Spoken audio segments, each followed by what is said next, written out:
Good morning or afternoon, as the case may be, to everyone today. My name is Professor Chris Alden, and this is LSE Ideas. We are today a foreign policy think tank working on issues of contemporary politics, international affairs, and policy making. Today, we're having our digital IR project is very pleased to be able to host. Minister Audrey Tang for a discussion about the future of digital policy making, international cooperation, and democracy in a digital age. I will introduce the two speakers and then we will go forward with our talk. Um, uh, Professor Minister Tang is the digital minister in charge of Moda, the Ministry of Digital Affairs. It's known for revitalizing computer languages Perl and Haskell, as well as building the online spreadsheet eTown in collaboration with Dan Brickell. In the public sector, the minister served as on Taiwan's National Development Council's Open Data Committee and the 12-year basic education curriculum, as well as worked as a consultant with Apple and working closely with Oxford University Press in that context. We have a discussant in Dr. Tristan Naylor, who's an assistant professor of international relations at the University of Cambridge, and his work focuses on international status and global governance. So we have a really exciting and interesting event today. I would like to ask that the minister give his presentation, and that will be followed by turning to our colleague, Dr. Naylor, for some discussion and commentary, and then I'll open it up to the audience. Please, Minister. Thank you, Professor. Good local time, everyone.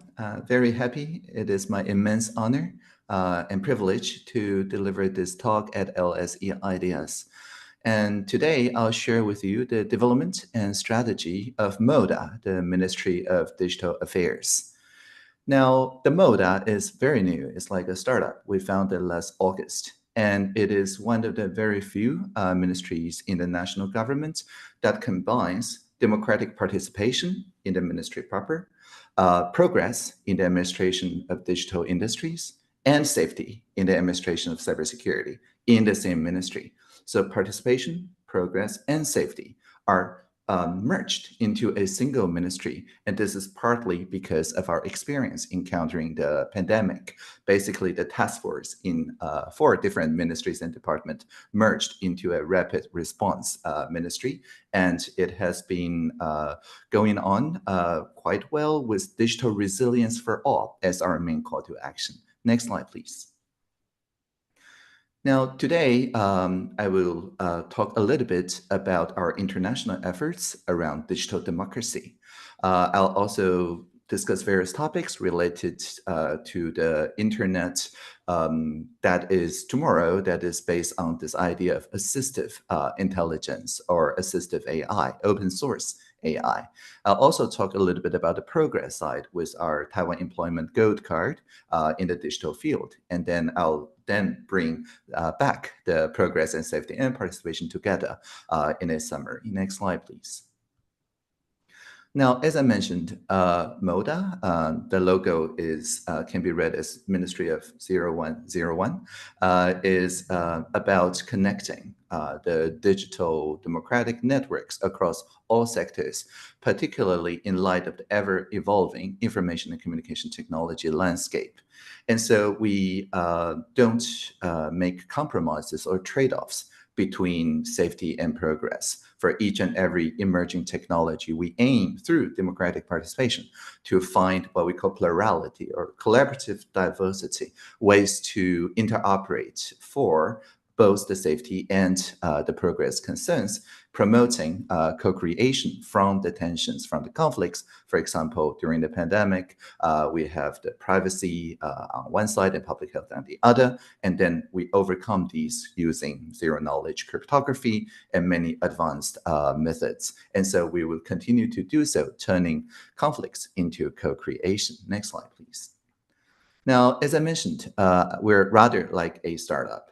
We continuously adjust ourselves and serve as a sandbox, really, within the government. Any of the latest technologies, I mentioned zero knowledge, zero trust, and FIDO, and so on, we try it ourselves within our ministries and the two departments. And because we have those three different values, participation, safety, and progress, within our ministry proper, we can find then the internal regulations and code that turns these emerging technologies in a way that satisfies all three values. And then we share it with our democratic partners and with all the sectors in our society. Next slide, please. Now, the idea of international digital democracy dialogue is based on the three different resiliences. We have the emergency resilience, which is about responding effectively to various crises, such as cyber attacks and natural disasters. So to counter emerging threats, including the interactive deepfakes interfering with democratic processes now, we're now consolidating the public and private cybersecurity capabilities. The NCERT, the TWSRCC, and so on are merging into a very quick response team that implements zero trust principles. And in light of the subsea cables fragility, two of them were cut earlier this year, connecting Matsu Island and Taiwan proper. We're also including emerging satellite operators in our diverse network backup communications to ensure the seamless operation of critical infrastructure. And we also engage the decentralized civic infrastructure community, or Web3, using IPFS and other emerging technologies to ensure that anyone, anywhere can donate connectivity to back us up, effectively defending against cyber attacks. Now, next slide, please. So as you can see, what we have done to link Taiwan to the world in the digital field is to take the kind of emergency response, societal resilience, and also the cybersecurity contributions, and then foster cross-border collaboration. It includes participating in international interactions regarding digital development policy. I was just attending a month ago the UN IGF in Kyoto, where we shared with the Declaration for the Future of the Internet partners our ways to increase not just communication, but societal resilience, and also how to govern AI together using what we call alignment assemblies, which I will explore in some later slides. Next slide, please. And we've been actively engaging in various international events with democratic partners from 27 countries, participating in over 87 now physical and virtual events. And so the idea is to establish this value-based, long-term and close collaborative relationships based on the idea of public code. Indeed, if you go to our website, moda.gov.tw, on either IPNS or HTTPS, you will see something that looks very much like the UK. And this is because we embrace public code and we share the digital public infrastructures that is not just the design system, but also the cybersecurity audited like forms and authentication and so on, the very basic layers, ultimately strengthening digital resilience across the democratic world. Next slide, please. And so now I'll also talk a little bit about our own international initiatives. Next slide, please. Right. So here, what we have is a very quick timeline about our engagement to the .tw and .org, .net, .com, and so on communities. In the early days of the internet, pioneers like John Postel and Vint Cerf were strong advocates for open source software, or public code, nowadays we call them, and a free, inclusive internet. So the TWNIC played a key role in allocating internet resources during this experimental project phase. And the internet's early development was shaped by those open and inclusive principles, which were crucial to the success of the internet. Now, with the growing importance of the internet, ICANN was established in 1998 as a global community to adopt the multi-stakeholder model for internet governance. And so TWNIC became a legal entity around the turn of the century, and we have been governing internet-related things even before the founding of the Ministry of Digital Affairs through multi-stakeholder models. And so, as we know, the United Nations organized the WSIS, the World Summit on the Information Society, and the IGF in 2005, which was a significant milestone in the global promotion of internet governance development. Next slide, please. Now, the multi-stakeholder governance model is really quite crucial to the Taiwan model of governance. Specifically, we sincerely believe that it is the public sector's job to amplify the norms that is set by the civil society, not through any top-down means to impose the norms on civil society. And this is how Taiwan became, according to the Freedom House, the top place in Asia, I think in Asia Pacific, when it comes to internet freedoms. And so the idea, very simply put, is that any and all internet-related governance issues in Taiwan, including the DNS rules, the DNS RPZ rules, when it comes to managing the emerging threats on the internet and so on, all of this are done with public consultation and, as I mentioned, democratic participation in mind, allowing anyone in Taiwan with an email address to participate in the governance in technology development and service innovation actively. And this also enables global internet users to see our policies more transparently, promoting the essence of an open and inclusive internet. Next slide, please. Now, the Public Money, Public Code initiative, which was started, I believe, by the Free Software Foundation in Europe since 2017, advocates that system programs established by the government paid by taxpayer money should be fully disclosed with clear guidelines and specifications. And so the code here refers to not just the source code, but also the code of internal regulations, the code of ethics, the code of safety and unbiased use of emerging technologies, and so on. So the idea is that with the spirit of the internet multi-stakeholder openness and the efforts of the open source civic tech community over the past decade, Taiwan is spearheading this concept of public code as public infrastructure. As of this year, we successfully argued to the cabinet that the code, including the standards and data infrastructure and so on, are just like the bridges and highways. They are public constructions eligible for public infrastructure budget. And we now plan the institution of public code soon to be online at code.gov.tw and surveying the potential system to overhaul our procurement system to manage the source code collectively as a shared pool across not just ministry and municipalities, but also, again, like the Estonian X Road with our democratic partners. We hope that the systems and websites developed this way will be regarded as public goods and indeed public infrastructures that is open to all democratic partners to further ignite innovation.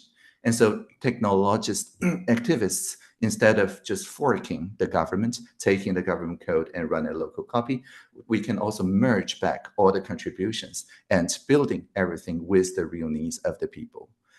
Now, based on our recent achievements in adopting the CC0 or public domain for our own websites, for our own initiatives, and working with municipalities, I sincerely believe that next year we will see a lot more digital public goods and infrastructure coming out of Taiwan, deploying a, as I mentioned, decentralized civic infrastructure alongside a resilient public infrastructure, and eventually merge those two different communities and code bases into a shared infrastructure, so that even if a certain part is attacked through cybersecurity attacks, phishing attacks, and so on, the security and availability of this cross-sectoral multi-stakeholder system can still be maintained through the joint defense across sectors, again, in a way that is multi-stakeholder.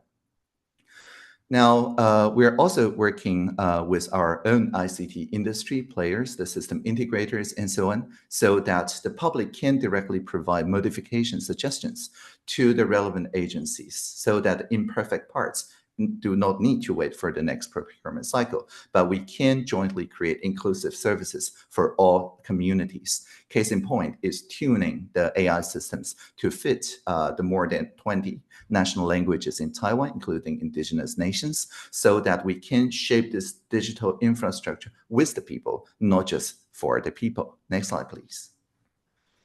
Now that I mentioned AI, I think the world is currently having a very vigorous discussion on how we can prevent falling into an abyss of abuse, exploitation, manipulation by bad actors, working for those who seek to extinguish freedoms, but still harness the power of AI for democracy, with democracy.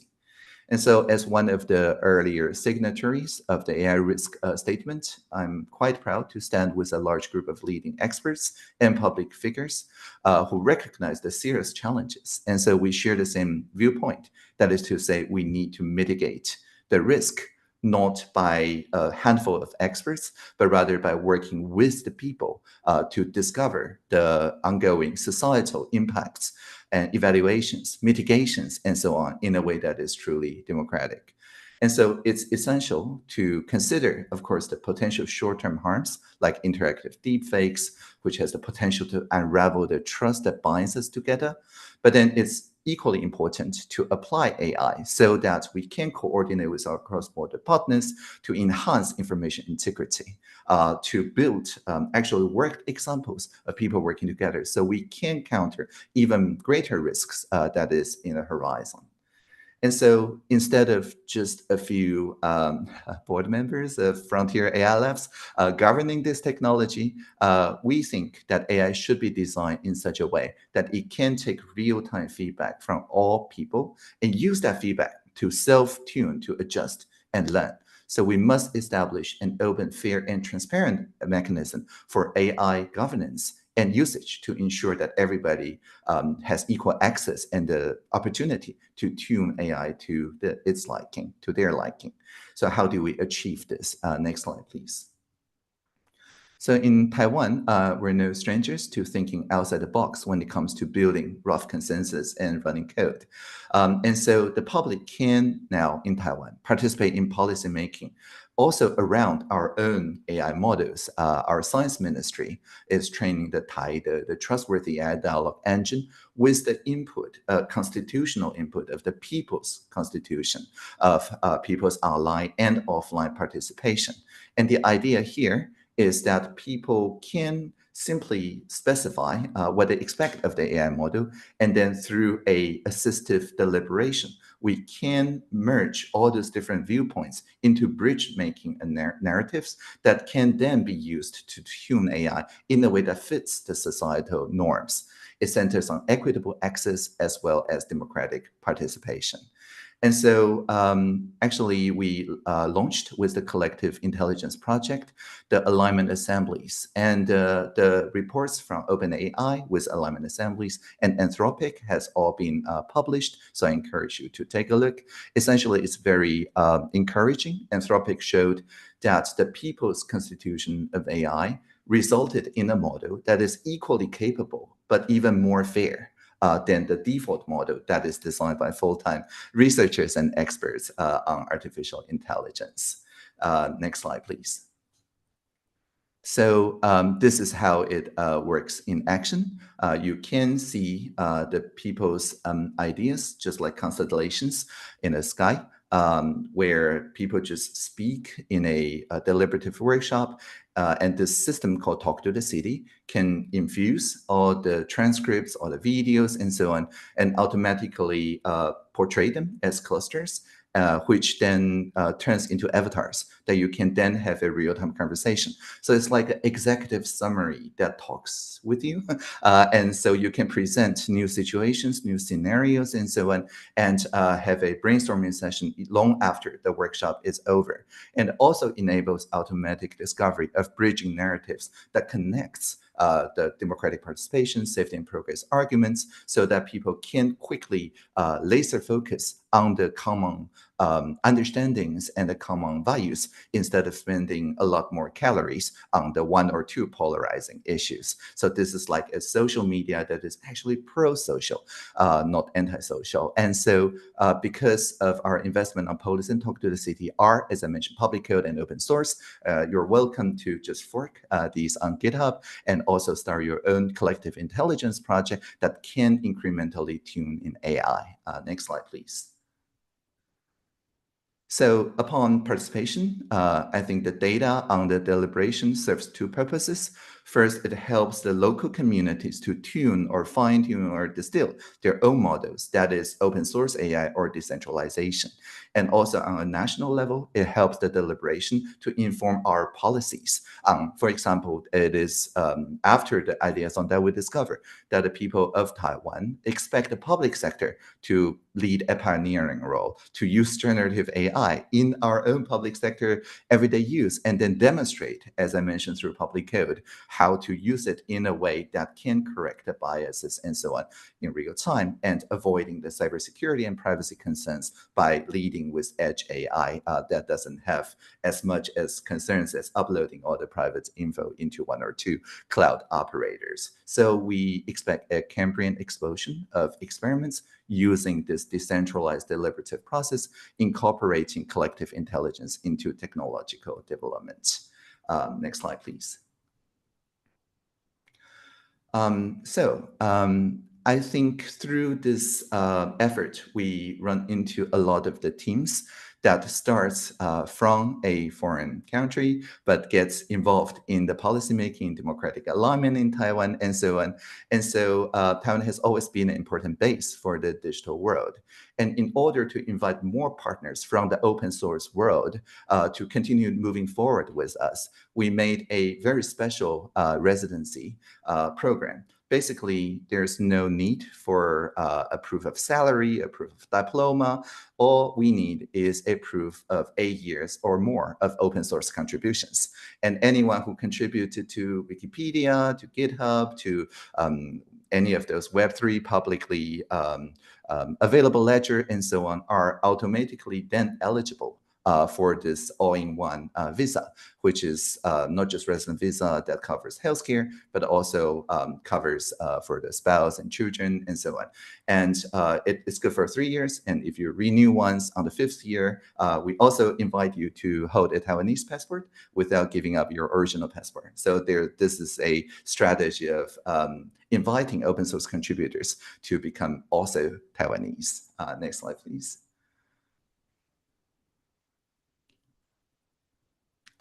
Yes, so here we see actually the 8 years of professional experience, including open source contributions, is one of the eligibilities, but there's also, of course, eligibilities for academic, for salary, and other relevant expertise. Next slide, please. All right, so in closing, I would like to share a quote from the Declaration for the Future of the Internet that holds a special place in my heart, and I quote, "We believe we should meet these challenges by working towards a shared vision for the future of the internet that recommits governments and relevant authorities to defending human rights and fostering equitable economic prosperity." And so our unwavering dedication towards this goal is based on the principles of not making trade-offs between participation, progress, and safety. This approach will help us collaborate even closer with our democratic partners to build and strengthen alliances in the future. No democracy is an island, not even Taiwan, and we must work together to defend our cherished values. Thank you for your kind attention, and I look forward to the conversation. Thank you. Live, learn, prosper. Super. Thank you very much. Can I ask Kirsten Naylor, Dr. Naylor to follow up with some commentary?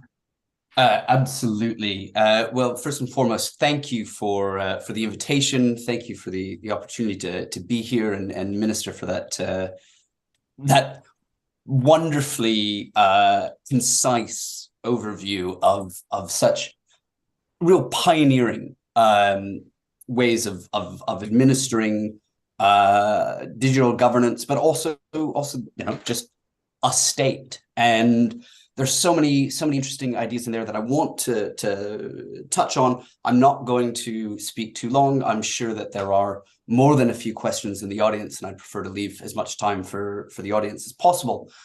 Nonetheless, I'll earn my keep, and I want to throw out just a few provocative challenges to think about, to engage with, or completely ignore. The one question that kept coming to my mind as you were presenting all of the incredible things that Taiwan is doing are these sorts of things that Taiwan can do and others really can't? In which case, these sorts of initiatives, it seems to me, have international or really global reach because playing in digital space doesn't come with the same costs and threats that sort of playing in material space does, which gives an enormous ability for smaller polities to be on the world stage, not just on the world stage, but in the case of digital governance and the case of Taiwan, leading on that stage, which is great. But are these sorts of initiatives really something that larger polities can integrate into how they operate? So there's sort of two questions or more specific observations that I want to throw out. One is about replicability, and the other is about scalability. In terms of replicability, I think it could be argued that one of the reasons why Taiwan has thrown so much into this is that it positions Taiwan internationally as the absolute alter, as the absolute other of Beijing. Taiwan's way of engaging in digital governance, as open, as democratic, as free, really couldn't be more different. And so this positions, in identity terms, Taiwan as the alter in the eyes of others, and that makes sense. But are other countries positioned, both physically but also strategically, to really do that as well? Like, in other words, without that existential need, are others really going to do it? So that's one. Second is on scalability. One of the things that I thought was really interesting is you're talking very, very briefly at the beginning about sort of how you structure your ministry as being a democratic or a more democratic mode of governance, which I also think is great. But ministries are bureaucracies, and bureaucracies at scale, there is not a great track record of them operating democratically or to put it otherwise, in a non-command control hierarchical fashion. And I'm wondering if this ministry can continue to operate in this way if it gets bigger, or if an already massive ministry could ever reform itself to be more like your ministry. And so that's sort of a question of scale. It seems to me that democratic or open or anarchist governance works really, really well with small organizations, but then at scale, hierarchy comes back in. So that's the second dimension there. On third, the gold card visa scheme also I think is absolutely fantastic, and thinking about this is exactly the sort of thing that I wish every country had. I certainly think every country should. But then the politics comes into play. And again, I wonder, is this replicable elsewhere? And I think particularly, sitting here in Cambridge, thinking of the British context, thinking of the European or North American as well context, where where immigration now is so politically charged that it would be political suicide for anybody, certainly in Britain, to say, look, doesn't matter what you make, doesn't matter who you are, where you come from. We just want you, if you're, our doors are open to you if you're part of open digital governance. I just don't see the political possibility for that. So then again, this comes back to me thinking this works really well for Taiwan and maybe a few other cases, but can the rest of the world get in line? Or are you sort of being a leader and nobody's even politically able to follow? And then, so that's the main theme. And then the very last thing I wanted to just ask a question about was about the Talk to the City software, which is also super super cool, and I can see 1,000 ways in which this would make so many analysts' lives much better. One of the things you said was that it's really good at bridge building. We can see where disparate groups actually there's commonality, and this made me think of something you said earlier. You said something, and I'll paraphrase something, conflict is turned into co-creation. That's nice. That's very good. But can this help us with the big issues where we do have real, profound, entrenched, polarized differences? Or are we still sort of stuck on that front? Which is not to say that this doesn't have value. It absolutely does. But on the big things where there is profound difference, are we still will technology rescue us, or are we doomed to fail? I will leave it there to leave as much space as possible for others. All right, thanks, Tristan. And I'm going to turn it right to the minister to deal with some very challenging and wide-ranging questions. So over to you. Thank you. Very, very good questions.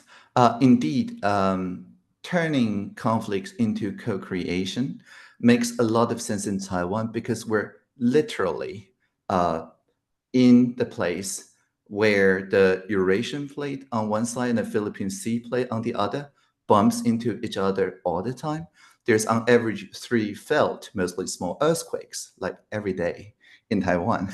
And this is how the tip of Taiwan, Yushan or Mount Jade, grows by half a centimeter or so every year. So this earthquakes makes us grow. And we see similar dynamics playing out, well, in the place that pioneered public code, Estonia. When I visited Lithuania, I'm a Lithuanian e-resident, by the way, and Lithuania has a very similar motivation to do so. I'm also a digital resident of Palau, among other things. And so there are ways for us to turn this conflict into co-creation by those emerging pressing needs. But I would argue that there are societal scale risks that are truly global.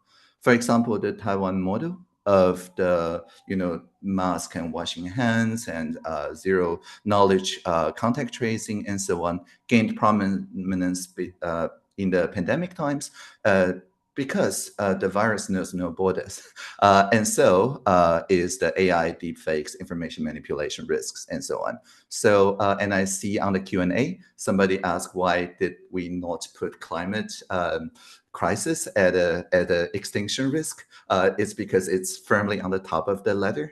We're just comparing the second tier in that statement, at least to me. And so climate definitely is another one. So I would say that although that Taiwan is particularly in a place where research of this plurality or collaborative diversity happens, the application of this research makes total sense when we have common threats, societal scale threats across the globe. And at this time, it is, of course, AI risks, climate, information manipulation, and many other things.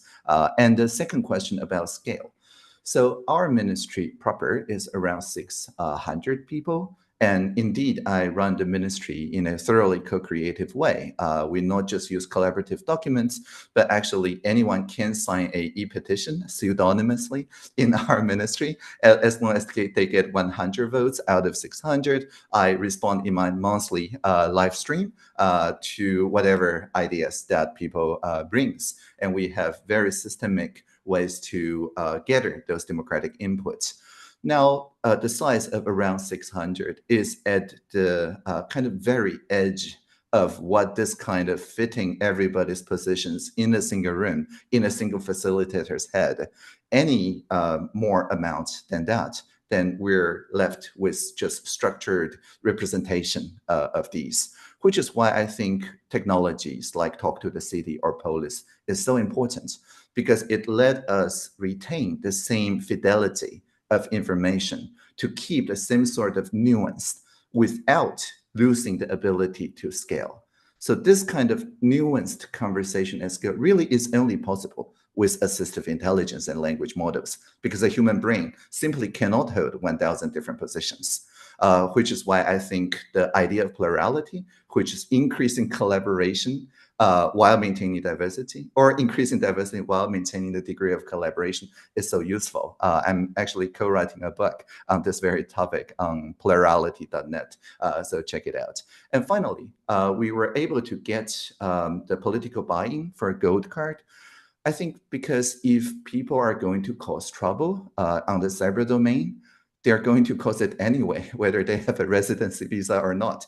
So having them physically be in Taiwan actually makes it easier to track them down if they're going to be cyber criminals or troublemakers, right? So I think in the digital world, there's really only proximity of values. There's no natural geographic distance. And so by saying that we offer this kind of digital residency, or as in other countries, e-residency and things like that, it doesn't automatically guarantee the voting rights or citizenship rights, guarantee this also Taiwanese passport goes very far. But otherwise, I think the other e-residency programs can coexist by showing that actually they don't enjoy the same physical rights, they just enjoy the same digital rights. Great, thank you. We have such an array of questions. I'm going to start with one by John Curtin, which is focused on the material or physical dimensions of critical technologies. And he asks, have any other polities had their physical cables cut and thus forced to move quickly to satellite substitutes and supplements? How well has Taiwan's move here worked? Must one rely on private sector satellites as Starlink, or should one rely on government satellites to do the job? So, if you don't mind. Yeah, a great question. Well, everybody thinks of Ukraine when people think of low Earth satellites as an alternative digital infrastructure.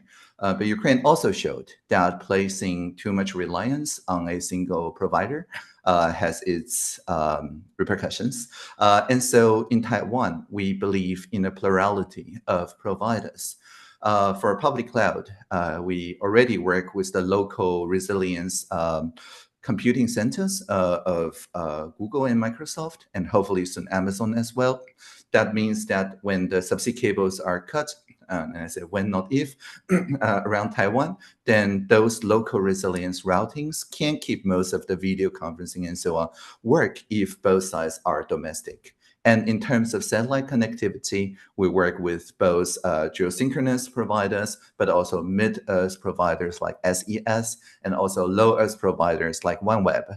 And again, this provides full flexibility. And by not putting all the eggs into one basket, we ensure that there is some bandwidth left for international correspondents to communicate to the world, whatever happens. And also because we are very strong in domestic 5G and O-RAN development and deployment, we're now successfully demonstrated prototypes of a portable, just on a truck and now on a car and soon on the motorcycle, 5G portable network, so that not only can we receive the satellite signals, it can be relayed to just ordinary people's phones that still associates with what we call disaster roaming, so that no matter which telco you use, when time comes that you really need access to international bandwidth, for example, if you're international correspondence from a major journalism outlet, then whatever your original SIM card says, you now have the ability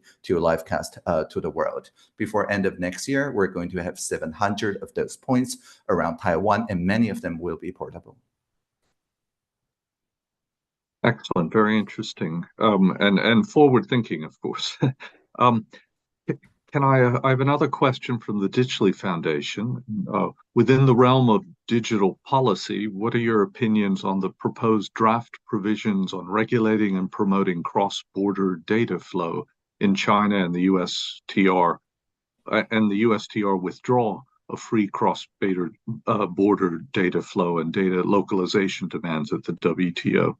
Do these shifts signify, or are they significant, and how do they affect Taiwan? This is a great question. In Taiwan, we believe in, as I mentioned, local resilience, which is quite different from data localization. Data localization is when the data that's collected only stays here. Local resilience means that at least a copy is here, so that when the subsea cables are cut, the compute and the routing and so on should still work. And so including our backups of our important core information systems, I think the idea of data embassy was pioneered by Estonia. They started with an embassy in Luxembourg, if I remember correctly, which keeps the data backed up, even if something happens to all of Estonia. So similarly, we're doing the same for the core data in public clouds, but that creates massive concerns about how do we ensure that it is zero knowledge in nature, that no cloud providers can look at the personal data and so on, which is why we consider privacy-enhancing technologies a public infrastructure. Only by investing in the latest of encryption technologies, including homomorphic encryption and so on, can we ensure that the data storage is decoupled from computation. That is to say, computation, when we work with cloud provider, we should adopt this zero trust principle. So think of like a chatbot. You send the model an encrypted version of the question you're going to ask it. The model operator knows nothing about your question, but through homomorphic encryption, the model can send back its response to you anyway, and then only you can decrypt its response. So it is advanced encryption algorithms like this that we're investing in accelerating, that we believe will very clearly delineate between non-personal data on one side and PII, personally identifiable information or data, on the other side, whereas currently it's very gray zone, like k-anonymity and so on. It's partially de-identified, re-identifiable and so on. But we think we need to look at the Web3 world where there is like, zero trust all around. And they have developed ways to cryptographically separate these two kind of personal and non-personal informations. And so I think this will be a worthwhile investment, and the PETs that we invest in, again, we will publish the guidelines and so on to the world so that people can also think of this delineation in a way that retains the utilization of the aggregate data, especially indicator data. For example, if we want to measure whether people are overly reliant or dependent on AI systems, again, this is deeply personal, but we can aggregate them in a zero knowledge way so that we can still do societal input and risk mitigation without any compromise on privacy. I think this is the position that we take. Thank you. It's interesting that the examples of other countries you've been citing largely conform in a way to Dr. Naylor's comments about small states, which are themselves concerned with the problems of small statehood, as it were, and Yeah. it's just interesting to me. And I don't know if that's a kind of way of answering what he said, or yeah, maybe we can call it existential opportunity, right? Not just existential risk. Okay, thank you. Another question from Federica Vici. There's a lot of talk that global South countries can jump ahead and engage with the latest technologies, but evidence also shows a widening digital gap as the race, for example, AI is overshadowing issues of equality. What are the best strategies, in your view, to close digital divides, especially between global North, global South? This is a great question.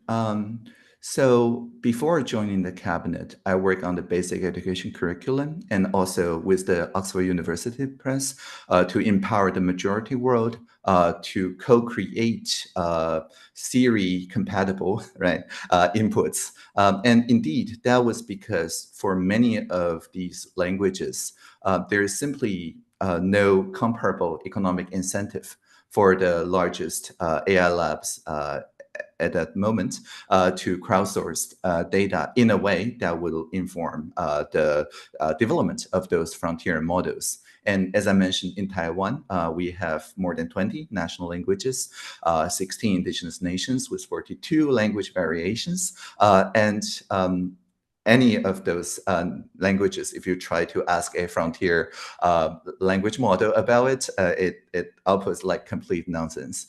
And so we are happy to learn that nowadays, distillation of those pre-trained models, fine-tuning on quantized version of it, recently Stable Diffusion Turbo, all showed us that it is now quite possible to tune even the most cutting-edge models in a way that fits even a laptop. Indeed, I've been tuning my email replying language model purely on my laptop since March. And so all my emails are now done by machines, but of course I read all of them before hitting send. But the point I'm making is that this is privacy preserving. It never leaves my laptop. And if we extend that slightly with the technology like Talk to the City and Polis and so on, it means that the indigenous nations and the national language communities do not need to rely on the goodwill of a frontier lab, but instead they can just fine-tune their models in a way that's like Lego blocks, those low-rank adapter LoRa's, that can then compose together. And this is exactly how we are doing our trustworthy AI dialogue engine in the science ministry. We're working with not just Mandarin, but also Dai and so on, so that people in different languages in Taiwan have a real say in how to model their language instead of forcing people to speak a majority language. And I think this methodology is quite applicable to the majority world as well. Very interesting. Let me turn to Mariah Thornton's question, and she asks, how exactly is, quote, open culture being scaled up from local projects into civil society organizations like Gov to the national level in terms of A, policy, and B, within institutions of the Taiwanese government? Yes, Gov0, G0V. Yeah, sorry. So yeah, that this is a very interesting domain name, G0V.tw. The idea is that for each of the government services that the people don't like, people can fork the government. So something that gov.tw, you can change your O to a 0, and you get to the people's version of that website. And the idea is that the people's version is always open source. And so people can then merge back. Indeed, our data.gov.tw, our open data portal, is going to be public code pretty soon next year. But its current version is already informed by the Gov0 reimagination of the open data platform and many other websites as well. And the reason why is that we have a systemic competition called the Presidential Hackathon. The idea is that every year for the past 5 years now, more than 200 projects from the civil society that demonstrate some success in the local level, maybe just district level, can then enter this competition, which uses quadratic voting, a new voting method, to get the interest across sectors. and 5 teams every year domestically. The president gives her trophy. The trophy used to be a micro projector that if you turn it on, it shows the president giving you the trophy. So very meta, and carrying with it the presidential commitment that whatever you did in the district level or local or municipal level will in the next fiscal year become public infrastructure on the national level. So it's no prize money, zero prize money. It doesn't go to the team. It goes to the idea. This sectoral collaboration on electronic signature, on telecare, on many of those infrastructure level ideas that prove on the municipality eventually found its way into national scale infrastructure because of presidential hackathon. So this pre-commitment to take the co-creation on a smaller scale to the national level, to me, it is one of the most important political motivations and incentives for the civic tech community, the open culture community, to work with the government and with the people, not just for the people.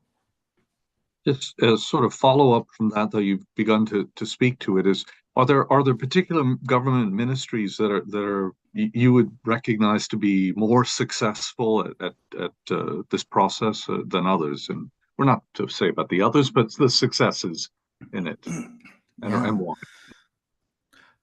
The Ministry of Digital Affairs, which, as I mentioned, didn't exist until last August, is itself a combination of the most successful ministries when engaging with open culture.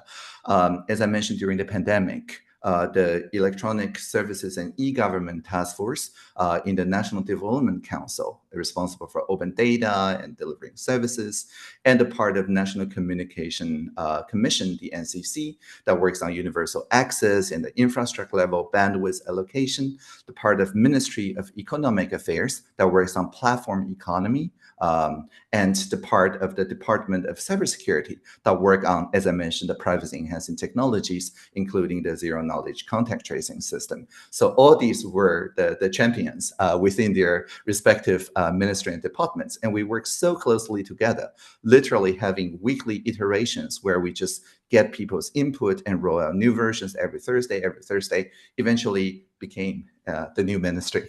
So I would say that these were the champions, and now they're all in the Moda. So we're now spreading out again to the other ministries and municipalities by saying, this time you can just provide your request and we will just plan a public construction project that address all the needs. For example, instead of each and every ministry having their own backup system or electronic document handling system, signature system, and so on, let's just work on these as infrastructure. So that's our current position. Great, thank you. Anna Constance Lewington Schultz has asked the question about internet access without stifling conversation. I know you've addressed some aspects of this, but just to bring the question forward, she says, my concern is how is all of this going to be safeguarded from institutional and government control if public influence changes to design are in conflict with the government agenda? Who and how? Who's guardian the guardians, I suppose, to cite an old question, right, in this one? Who are going to be overseeing this? How will all the stakeholders, the public, be informed in regards to gatekeeping? Yeah, this is a great, even philosophical question. I think in Taiwan, we're quite fortunate that ever since 2014, where we first started with this crowdsourced democracy stuff, that we've been able to work with career public service directly instead of associating with any political parties. We are in a position where we are known for credible neutrality. I'm known for not belonging to any political party, being non-binary, not just in gender, but also in political affiliations, in everything really, and taking all the sides. It is essential for any democratic deliberation to gain legitimacy through resolving smaller conflicts at first. For example, we first in 2015 helped resolve the Uber ride-sharing regulation issue, working with the Ministry of Transportation, Communication, and Labor, of course, Finance, Economic Affairs, you name it. And if we started saying, let's resolve this extractive economy versus gig versus platform economy, we will get nowhere. But if we start with, let's figure out what's fair for someone who is driving to work and picking up strangers and charging them for it, suddenly we can get a lot of overlapping consensus. And building upon that credible neutrality, the civil society then learns that actually you don't need the government, especially the national government, to run this process. The civil society can run this process as long as they have partners that are equally credibly neutral. The GovZero bi-monthly hackathons has been happening for, well, a decade now, takes place in our National Academy, which is also known to be above all the ministries and parties and also credibly neutral. So long story short, I think there's two main pillars. One is to build credible neutrality in a multi-stakeholder governance model, and also work directly with senior career public service so that they become the most important stakeholders because they are around regardless of the ruling party. Thank you. I had a question, actually. I was in conversation last night about something similar in regards to diaspora having the right to vote in another country, and the debate seemed to suggest that and vote could take many expressions, not just electoral vote, but inputs in the way that you're referring to here. I was saying that the government officials are saying tax paying is a kind of make or break on this, and that they want people who have given to participate to have greater rights in that regard. In your presentation, there wasn't 100% clear to me if you had a position on that as far as taxpayers versus the other people that are involved. Yeah, the official e-collecting for referendums and so on, of course, requires that you are a 18-year-old citizen with all what that entails. On the other hand, the platform I mentioned, Presidential Hackathon, the joint platform, e-petition, not collecting for referenda, participatory budget, and so on, that is relaxed such that you only need to have a FIDO authentication, which is extended to residents, not just citizens. And the residency, as I mentioned, can be earned through open source contributions, and it also extends to people younger than 18. We believe that those almost citizens, people younger than 18, are the most important because they have the most incentive and motivation and, frankly speaking, time.